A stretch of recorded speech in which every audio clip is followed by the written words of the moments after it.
Olá, nova cidade, ideias para uma nova cidade. Sabe que outro dia eu estava vendo a Globo e eu vi um amigo meu dando uma entrevista para a Globo, Marco Aurélio, Casca Tecnologia. Eu falei, não, Marco, você vem para cá, né, amigo? Pô, Cara, com é isso certeza, aí, um prazer. falando sobre esse problema insistente que é a questão hídrica. E, Marcão, e não chove, né, amigo? E não E chove. não chove, né? E como é que tá, Marcão? Você que é um especialista customização de consumo de água racional. Marcão, a situação tá feia mesmo, o negócio da água? É, tá todo mundo falando e de fato, né, não para, o tema está em evidência, a escassez é muito grande, a dificuldade com a produção e fornecimento de água é muito grande e a ordem do dia é economizar, né? Então a gente trabalha em cima disso, de fazer com que a gente consiga contribuir com a população de uma maneira que possa ter um uso consciente, né, uma eficiência no uso, né? Agora, Marcos, a questão do consumo individual, que é uma coisa, isso é uma coisa interessante, quando você veio aqui a primeira vez, você contou a Uhum. história o quanto a pessoa que tenha um uso racional da água, o quanto ela paga mais Uhum. quando a medição é feita individualmente. Vamos lá, eu sou um cara que eu uso a água racionalmente e não tenho um medidor individual. Isso. Quanto que eu pago a mais Em relação. pagando aos outros? Como é que é em termos de números? Eu até brinco, Renato, que a individualização é que nem quando você vai com uma turma num barzinho e antes de você entrar no barzinho você fala, olha, vamos dividir a conta igual. Vai ter sempre aquele que vai entrar e vai pedir um uísque, né? Aí se você combina, olha, antes de entrar, cada um vai pagar o seu, ele vai pegar uma latinha de cerveja e vai passar a noite inteira com a latinha de cerveja. O problema, infelizmente, é que a cultura dói no bolso, né? Só quando arde no bolso é que ela aparece. Não adianta você fazer seu papel e se preocupar com o consumo, tomar o seu banho de 5 minutos, se você escuta seu vizinho dentro de um prédio 40 minutos com o chuveiro aberto. Quando a conta é dividida igualmente, não tem a justiça, né? Um casal que trabalha o dia inteiro vai pagar no final do mês a mesma conta de uma família de 5 ou 6 que está o dia inteiro gastando. Então isso acaba desestimulando as pessoas a buscar, de fato, uma economia. Quando a gente consegue separar isso, né, como a cultura, por exemplo, da energia elétrica, né, que já cada um já paga a sua conta, dificilmente você vai ver alguém dormindo de luz acesa, né? Então, só tendo a informação mesmo para que você saiba. Hoje, se você pergunta num prédio que não é individualizado, quanto você gasta de água? Primeiro, ninguém sabe responder, né? Eu vou em vários condomínios e pergunto para as pessoas, alguém sabe quanto gasta de água? Ninguém tem a menor ideia. Só sabe o quanto elas estão pagando no final do mês, agora quanto gasta não. Então, se você não tem informação, você não sabe o que fazer ou o quanto você pode economizar. E é importante também, o vilão hoje do consumo, né, são os prédios, né, são as estruturas verticais, onde as pressões e as vazões são muito grandes, né. Então é natural que a pessoa, por não pagar separadamente e não ter a informação do seu consumo, ele põe lá um exemplo prático, assim, o vilão do consumo da água no apartamento é o banho, está ligado diretamente ao banho. Então é natural, em função da grande pressão, das pessoas colocarem duchas de 20, achei 30 litros por minuto. Pô, a gente pegar um chuveiro de 30 litros por minuto, nós estamos falando que 10 minutos de banho são 300 litros que ele consumiu. A Organização Mundial dá como referência para a gente o consumo ecologicamente correto de 110, 112 litros por dia. Então nós estamos falando que 10 minutos de banho, uma pessoa pegou a cota de 3 quase. Então, agora, Marcos, pegando esse gancho que você falou da Organização Mundial, ela preconiza uma quantidade X de litros que uma pessoa pode usar por banho. Como que é a realidade na Europa, vamos lá, em termos de legislação? É, Os prédios lá, cada um tem a sua conta individualizada, como é que funciona? já é cultural, já tem historicamente, desde a década de 50 que já se trabalha com a individualização, até em função da escassez e a dificuldade que alguns países já têm em relação à água. O Brasil ainda é um país abençoado por Deus em termos de recursos hídricos. Nós temos 13,7% da água doce disponível no planeta, sendo que 2,5% só da água total, ela está nas geleiras, distribuída nas geleiras, nos rios. E nós temos 13,7% desse volume. É muita coisa. Por isso que falam muito que o Brasil vai ser o país produtor de alimento do futuro. Mas se a gente não cuidar, a gente vai acabar com essa riqueza, né? Então, Marcão, mas o que é uma coisa que eu costumo dizer, vivendo e aprendendo. Da última vez que você esteve aqui, aquela coisa de você se conscientizar. Quer dizer, a gente nasceu achando que o Brasil tem muita água tem muita energia. No fim, você acaba descobrindo que não tem. Que a verdade não é essa. Que na verdade não é essa. Exatamente. Sempre foi dito que a água é um bem infinito e barato. Isso. De fato, barato sempre foi. Infinito, agora a gente está sentindo que não é bem assim, né? Então hoje a realidade é que a água dentro de um condomínio já é a segunda maior conta e a tendência é só aumentar, né? Nós ainda pagamos a água barato, eu acredito, e você pegar como uma referência uma garrafinha de 370 ml, você paga quase o preço de 1.000 litros de uma concessionária, né? Mas a gente sempre teve essa cultura errada, né? De infinito, de um bem barato. Não é essa a verdade, não é isso que hoje está mostrando para a população. As pessoas que estão sofrendo, de fato, com a falta de água, elas sabem bem o que é você chegar em casa e não ter uma água para tomar um banho. Então agora está começando, o lado bom, se é que tem algum lado bom no que está acontecendo, é que isso está forçando as pessoas a dar o devido valor à água. Isso, então. Né? Respeitar o meio ambiente, parar com essa questão de desmatamento, porque sinais já vêm sendo dados há muito tempo, né? Ambientalistas, pessoas que estudam essa questão ambiental já vêm alertando há muito tempo. Então Marcão, eu antes de você... Quando eu te convidei, até naquele e-mail que eu te mandei fazendo a pergunta, você não acha que essa crise hídrica, na verdade, não funcionou de uma maneira assim, educacional? Quer dizer, o cara foi obrigado a viver uma realidade que ele é obrigado a pensar na finitude da água. Isso não vai servir para o cara se educar para o restante das coisas, para desmatamento, porque antes funcionava assim de uma maneira, como se fosse uma moda, o cara não sentia na pele. Exato. Você não acha que isso vai servir para o cara realmente ver, poxa, o negócio é finito mesmo, eu preciso... Infelizmente é aprender com o sofrimento, né? Poderia ter sido evitado? Poderia. Um monte de ações poderiam ter sido tomadas no passado, já com essa preocupação, com o foco no uso racional, já poderia ter evitado muito desperdício. Infelizmente, a crise está aí, a situação está aí, esperamos que a gente consiga ultrapassar esse período agora mais grave da escassez, com algumas coisas que estão acontecendo, inclusive mesmo de interligações de outros mananciais e rios, enfim. Mas não podemos esquecer que isso não vai, quando começar a chover, o problema não acabou. Ele vai continuar. O ano que vem está aí e a população vem aumentando, né? Então, a gente tem que parar agora e, de fato, se organizar, ser parte de leis, a gente tornar com que isso seja, de fato, uma obrigatoriedade para que as pessoas saibam como e quanto estão consumindo. Ok. Marcão, pegando o seu gancho, você falou em termos de lei, como que funciona a legislação em termos do uso da água, a conta individualizada? É uma legislação municipal, por exemplo. Por que, a pergunta que eu te fiz também da outra vez, por que o poder público não faz uma lei obrigando um prédio a ter uma conta individualizada? Como é que funciona a realidade no país afora? Você que vive o seu dia a dia, isso aí. A coisa já vem acontecendo desde a época da Copa da Alemanha, quando teve uma lei que foi aprovada, né? Uma lei federal, que tornava obrigatório a individualização.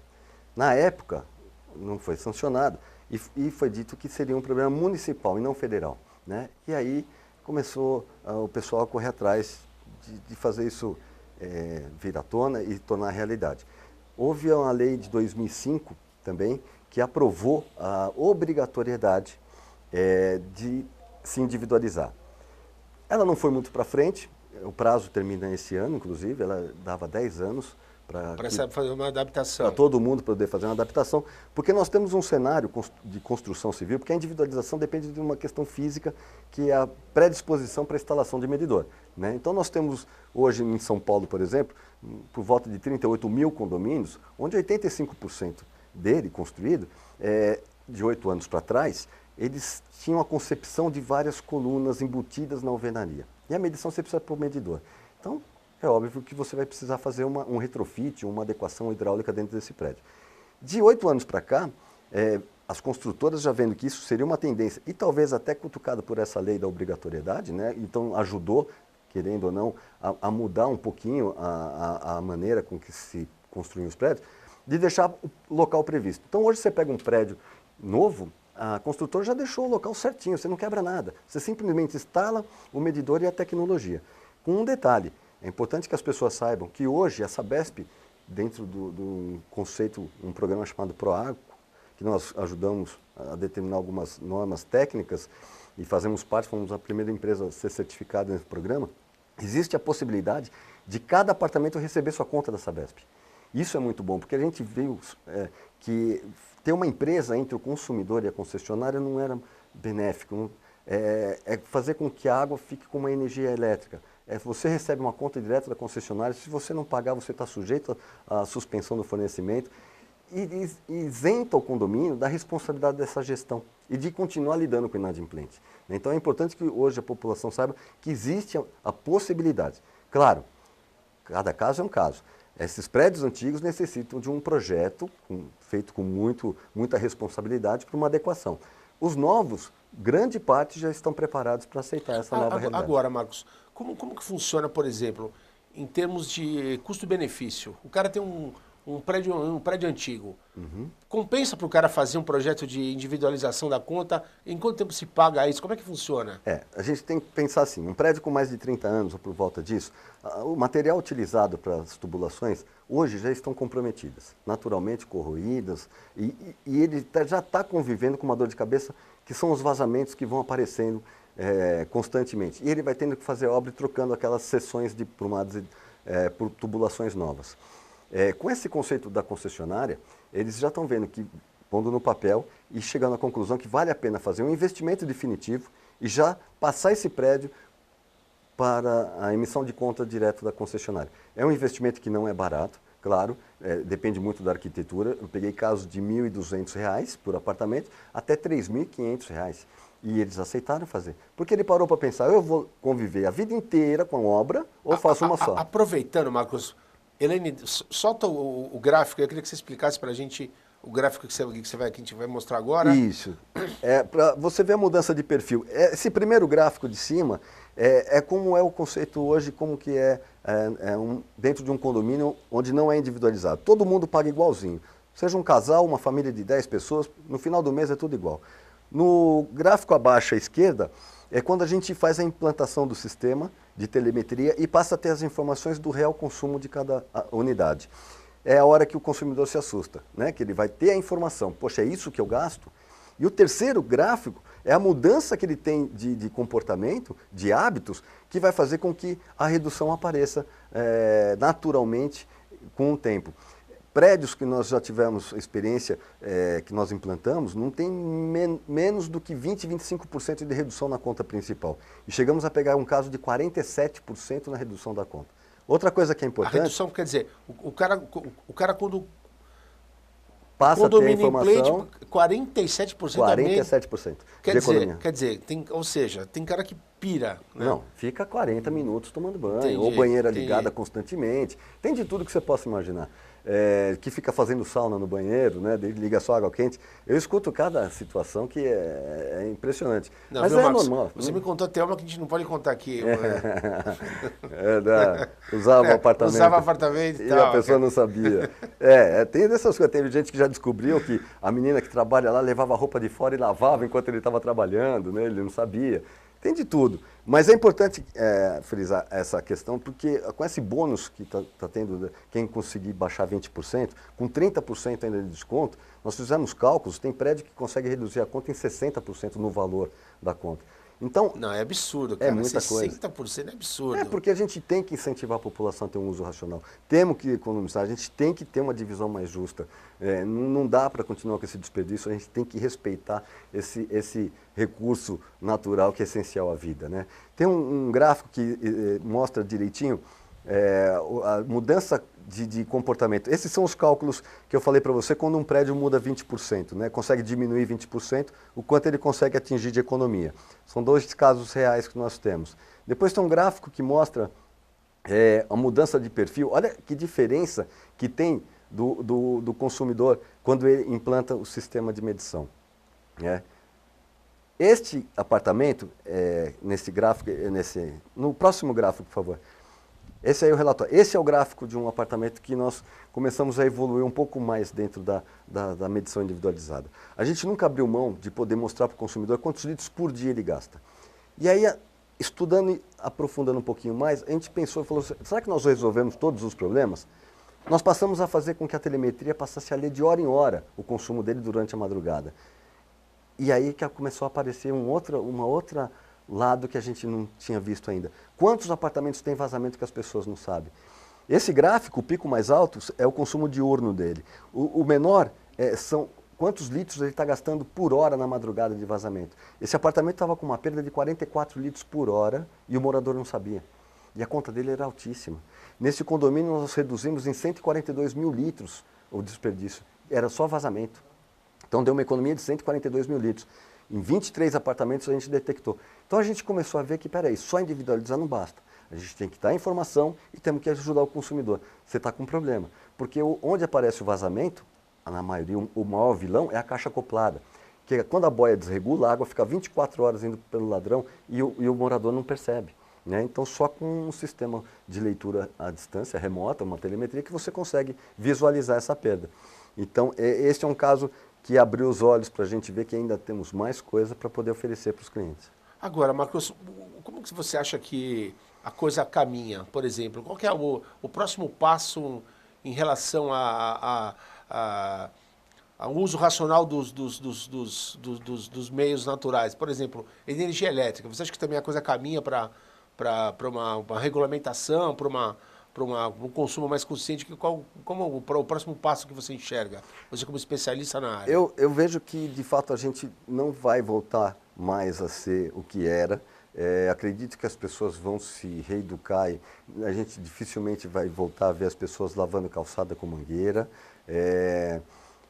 Acho que vai servir de lição esse tipo de coisa.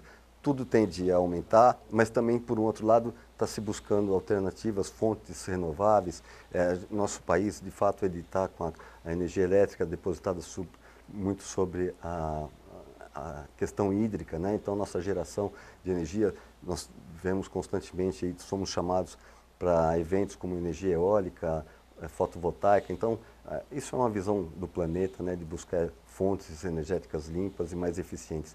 E na questão da água, isso veio para ficar. As pessoas têm que obrigatoriamente saber sim o quanto gastam e pagar por isso. E isso é que vai trazer essa mudança significativa na conta principal. A soma dessa conscientização da sociedade vai dar um pouco mais de fôlego para que a gente possa evoluir e ter mais condições de distribuir melhor todo esse recurso. Agora, Marcos, a gente falou de Brasil.